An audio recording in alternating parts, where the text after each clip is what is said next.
15-20 number किस प्रक्रिया के तहत बढ़ाया घटाया जाता है? अगर आप छात्रों के सवाल जवाब दें सर, शायद उन्हें फायदा हो। आपने सारे प्रश्न पूछे, सारे के सारे महत्वपूर्ण प्रश्न हैं। मैं इन सारे प्रश्नों को एक एक करके लेता हूं।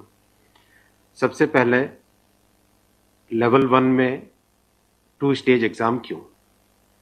1,25,00,000 के आसपास स्टूडेंट्स ने अप्लाई किया है। इतनी बड़ी संख्या में देश भर में अगर रिक्रूटमेंट करना है तो आपको एक लेवल के एग्जाम से, सिंगल एग्जाम से करना बहुत मुश्किल है। फिर भी हम इसको री एग्जामिन करेंगे।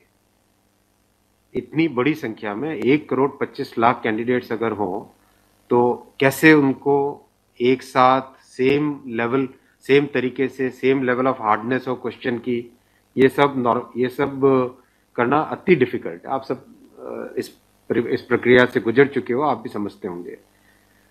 इसलिए इसके दो, एक प्रीलिम एग्जाम और उसके बाद में एक कंप्यूटर बेस्ड टेस्ट 2 इस तरह से करके किया गया।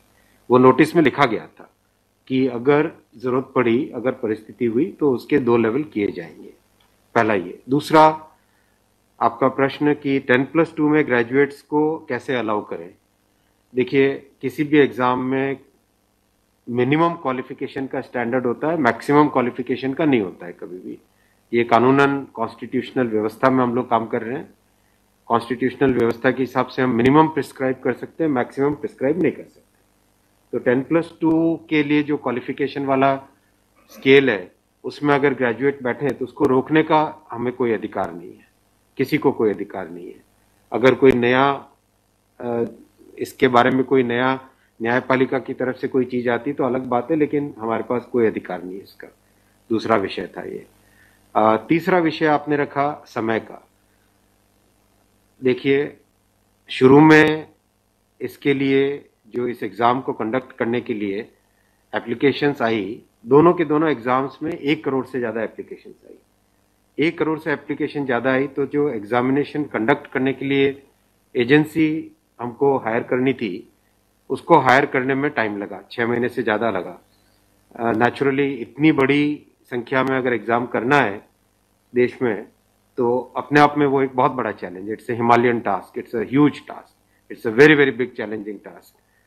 तो एजेंसी को सेलेक्ट किया गया। सेलेक्ट करते करते कोरोना आ गया। कोरोना के फेज में देरी हुई, लेकिन फिर भी डिस्पाइट कोरोना तुरंत दिसंबर 2020 में एग्जाम की प्रोसेस चालू हुई। एग्जाम की प्रोसेस चालू हुई और despite second wave of corona फिर भी एग्जाम किया गया with all the precautions, all the safety things करके इसको लाए। जो दूसरा वाला ग्रुप बी का एग्जाम है उसमें कैट में चले गए थे बच्चे, क्योंकि करीब 5 लाख के आसपास एप्लीकेशंस ऐसी थी जिसमें फोटोग्राफ प्रॉपरली मैच नहीं हो रहा था। तो नेचुरली अगर एप्लीकेशन में फोटोग्राफ मैच नहीं हो तो उसको आप एग्जाम में कैसे लोगे, तो वो विषय आया था। तो उस विषय के कारण लोग कैट में गए थे। एडमिनिस्ट्रेटिव ट्रिब्यूनल ने जैसे ही उसका समाधान किया, फैसला किया, उसके फैसले के तुरंत बाद में हम लोगों ने एग्जाम के प्रोसेस को आगे किया। कोई उसमें देरी नहीं की। और हमारा, देखिए, हमारी सरकार, प्रधानमंत्री श्री नरेंद्र मोदी जी का इंटेंट हमेशा है कि मैक्सिमाइज करना है रोजगार को। इसीलिए आप देखिए, इतनी बड़ी संख्या में, यानी रेलवे में 1,40,000 टोटल, 1,05,000 ग्रुप डी की कैटेगरी में, लेवल 1 की कैटेगरी में, और लेवल 2 से लेवल 6 की कैटेगरी में 35,000 कैंडिडेट्स वैकेंसीज। 1,40,000 की वैकेंसीज लाना कोई छोटी बात नहीं है, बहुत बड़ी बात है। फिर आपका चौथा पॉइंट आप देखिए, ज्यादा से ज्यादा कैंडिडेट्स को फर्स्ट स्टेज से सेकंड स्टेज में जाने का मौका मिले, इसके लिए 2015 तक हमेशा प्रिलिमिनरी एग्जाम जो होता था, फर्स्ट स्टेज होता था, उससे 10 गुना लिए जाते थे, केवल 10 गुना लिए जाते थे। 2015 के बाद में पहले ही संख्या बढ़ा के 15 गुना कर दी गई, जिससे कि ज्यादा से ज्यादा कैंडिडेट्स को मेन एग्जाम के लिए जाने का मौका मिले।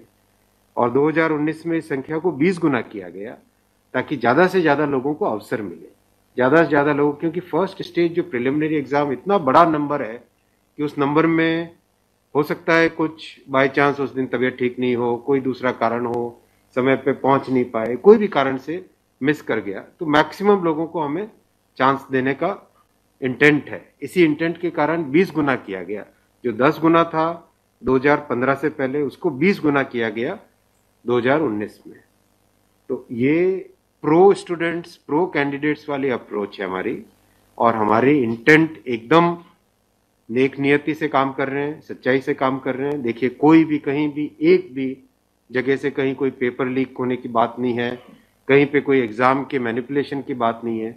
जो आज सिर्फ मुद्दा है, मुद्दा सिर्फ इतना है कि शॉर्टलिस्ट कैंडिडेट्स कितने किए जाए, यही मुद्दा है। इस मुद्दे को सॉल्व करेंगे, इसको भी हम बहुत सेंसिटिवली सॉल्व करेंगे। हमारे लिए छात्र हमारे साथी हैं, हमारे भाई हैं, हमारी बहनें जो एग्जाम दे रहे हैं, तो हमारे लिए बहुत इंपॉर्टेंट है। हम इसको बहुत सेंसिटिवली हैंडल करेंगे। तस्वीर और दिखाई पड़ी बच्चों को लाठीचार्ज, कल रात को आपने देखा, अगर तस्वीरें दिखाई हो हॉस्टल में घुस, मैं आपको इतना बताना चाहूंगा कि जो लोग किसी भी अपनी खुद की संपत्ति को अगर जलाते हैं, खुद की संपत्ति पे अगर अटैक करते हैं, उसको डिस्ट्रॉय करने की कोशिश करते हैं, तो उसमें जो प्रक्रिया पुलिस की होती है वो होनी, अगर हुई है, मेरी बात आप इसमें स्पष्ट रखिए कि मैं छात्रों को कह रहा हूं कि आपकी संपत्ति है, आप अपनी संपत्ति को जलाने के लिए क्यों बाहर निकले।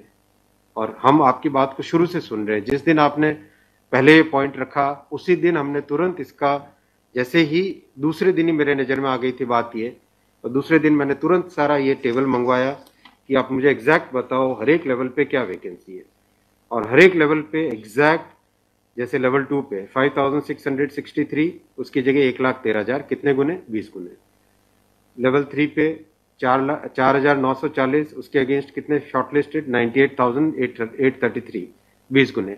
तो जो नोटिस के अंदर प्रक्रिया एग्जैक्टली उसके हिसाब से किया है, हर एक पे, level 2, level 3, level 4, level 5, level 6, हर एक पे एग्जैक्टली 20 टाइम्स किया गया है। इश्यू वो नहीं, इश्यू डुप्लीकेट नहीं, इश्यू यूनिक वाली बात आ गई। अब वो मुद्दा उनका है, क्योंकि इसलिए मुद्दा आ रहा है कि जिन लोगों ने तैयारी कर ली है उनको लगता है कि हमें एक बार और चांस मिल जाए, इसीलिए हम इसको बहुत सेंसिटिवली हैंडल करेंगे।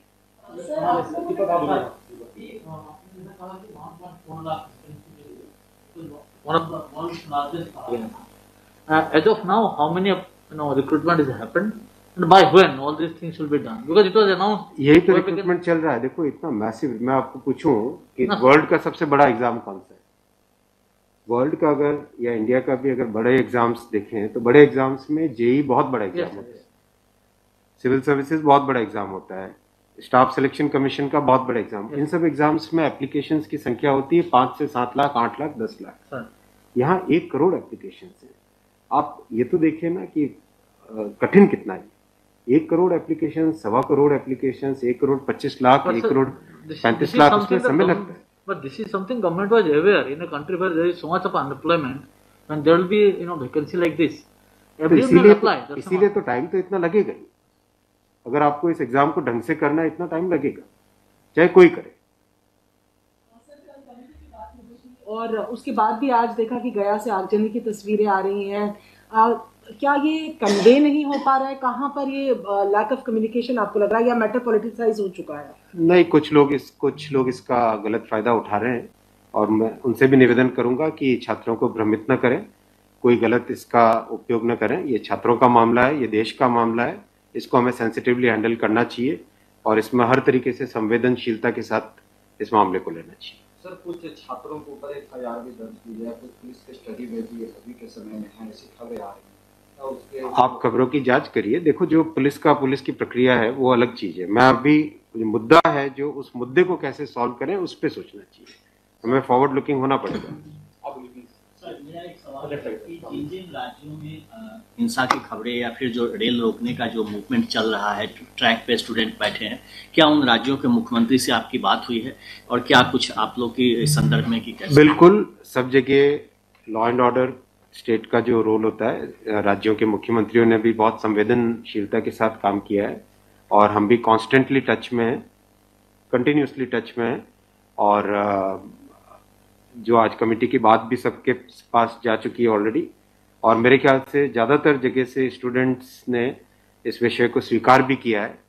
और मैं अभी भी रिक्वेस्ट करूंगा एक बार फिर सारे स्टूडेंट बंधुओं को, छात्रों को, कैंडिडेट्स को, कि आप प्लीज़ अपनी ग्रीवेंसेस को, अपने पॉइंट को, अपने कंसर्न को, अपने विषय को, अपने मुद्दे को फॉर्मली रखिए।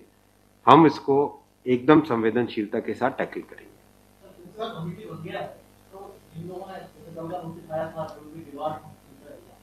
Will that also be considered because they did not know that this is going to happen? नहीं, देखो कमिटी एक बहुत ही सीनियर ऑफिसर्स की है और ये कमेटी हर चीज को, जितने भी मुद्दे इसमें आएंगे और हर एक मुद्दे को जल्दी से जल्दी, इसमें कमेटी का टाइम लिमिट भी दिया। कितना टाइम दिया हमने? टाइम लिमिट टोटल 4 मार्च तक। जो कमेटी की रिपोर्ट आने का क्या मतलब, जल्दी से जल्दी हमारा एम है कि इस मुद्दे को बिल्कुल भी डिले न करके जल्दी से जल्दी सॉल्व करें। 16/2 तक सारे के सारे कैंडिडेट्स अपने कंसर्न सबमिट कर सकते हैं। 3 वीक्स टाइम दिया, I think that's a reasonable time, इससे ज़्यादा टाइम देने की ज़रूरत नहीं है। और कमिटी अपना सारे कंसर्न्स को एग्जामिन करके रिकमेंडेशंस देने का टाइम 4 मार्च दिया गया, तो कोशिश करेंगे उससे पहले अगर हो जाए, 4 मार्च से भी पहले अगर हो जाए। डिपेंड करेगा कि कितने रिप्रेजेंटेशंस आते हैं, और मोटे मोटे मुद्दे तो अभी आ चुके हैं पब्लिक में सबके, इसलिए मुझे नहीं लगता है कि इसमें बहुत ज़्यादा टाइम लगेगा। मुद्दे हैं वो आपकी नॉलेज में आ गया है, मोटा मोटी सही आ गया है। दूसरी ओर ये कि जो आपके पैरामीटर्स हैं उस पर सब कुछ सही तरीके से दिया गया है, उसी तरह से शॉर्ट लिस्ट किया गया है। फिर इसमें प्रॉब्लम, फिर उसमें कमेटी आपको रिपोर्ट क्या करेगी और करेंगे क्या? इसका मतलब अगर चेंज करते हैं कुछ तो दूसरे एक बड़ा पक्ष और भी तो विरोध करेगा। हाँ, ये इसीलिए तो मैं आपको देखो बताऊं ना, एग्जैक्ट किसी भी लेवल पे नोटिस में जो लिखा था कि 20 गुना कैंडिडेट लेंगे, अगर आपके सामने टेबल रखा हुआ है, 5,663 की जगह 1,13,000 यानी 20 गुना, 4,940 के लेवल 3 में 98,833 20 गुना, 161 के अगेंस्ट 3223 20 गुना, 17,393 347 3,47,676 20 गुना, 7,124 वैकेंसीज के अगेंस्ट 1,42,413 20 गुना, एग्जैक्ट 20 गुना है हर एक लेवल का। अब स्टूडेंट्स क्या कह रहे हैं कि जिन कैंडिडेट्स ने एक से ज्यादा लेवल में क्वालिफाई कर दिया है, राइट जी, उसके कारण सपोज मान लीजिए लेवल 3 में जो लेवल 5 का कैंडिडेट है वो भी क्वालिफाई हो गया है जी, तो वो लेवल 3 में कोई एक कैंडिडेट को जो क्वालिफाई नहीं हुआ है, उसे लगता है कि अगर उसको यूनिक के हिसाब से काउंट करते तो शायद उसको भी एक मौका मिल जाता मेन एग्जाम देने का। बराबर है, ये मुद्दा ही है। अब जो नोटिस इनवाइटिंग एग्जाम है, एग्जाम का जो नोटिफिकेशन होता है उसकी एक सैंक्टिटी है, वो कोर्ट का मैटर है, वो लीगल मैटर हो जाता है। एग्जैक्टली उसके हिसाब से किया गया एग्जाम को उसी हिसाब से कंडक्ट किया गया, उसी हिसाब से शॉर्टलिस्टिंग की गई। अब जब ये मुद्दा आया है तो इस मुद्दे को सॉल्व करने के लिए कोई ना कोई तो तरीका निकालना पड़ेगा, राइट? तो आपका जो प्रश्न है, आपका प्रश्न वैलिड है कि क्यों ऐसा। आपके सामने डेटा सामने रखे हुए हैं, डेटा आप सबके सामने है, बिल्कुल एग्जैक्ट डेटा है कोई, और ये डेटा हमने पहले दिन ही दे दिया था। जो टर्म कंडीशंस ऑलरेडी जब पब्लिसाइज किया जाता है, कोई पोस्ट होती है तो उसके लिए टर्म कंडीशंस ऑलरेडी पहले से घोषित होता है, उसके आधार पर ही ये सब कुछ किया गया होगा। हाँ बिल्कुल। फिर ये कमेटी, या आपको कुछ रास्ता आप नहीं दिख रहा है क्या? ये जो कमेटी रिपोर्ट देगी क्या उसके अगेंस्ट देगी जो आपके टर्म कंडीशंस पहले वाले थे? बात वही है ना कि आपकी बात, तो फिर लोग कोर्ट जाएंगे। हाँ, बात वही होगा जो नहीं, अपने को तरीका ऐसा सॉल्व करना पड़ेगा, कोई तो ऐसा तरीका निकालना पड़ेगा जिससे कि जो लोग शॉर्टलिस्ट हुए हैं उनका भी करियर इफेक्ट ना हो, उनके प्रोस्पेक्ट्स भी कमजोर ना हो, और जो लोगों की ग्रीवेंस है उस ग्रीवेंस को तो एड्रेस करना पड़ेगा ना। छात्रों का मुद्दा है और लोगों ने अगर ग्रीवेंस रेज की है तो हमारी ड्यूटी है कि उसको हमें एड्रेस तो करना पड़ेगा ना। लेकिन आप देख रहे हैं आपके सामने ये टेबल है, एग्जैक्ट हर एक लेवल पे 20 टाइम्स है एग्जैक्ट।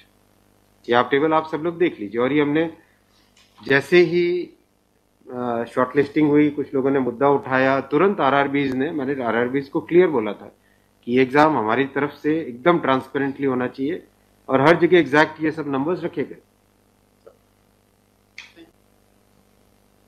एक सवाल धन्यवाद। ठीक है। Thank you so much.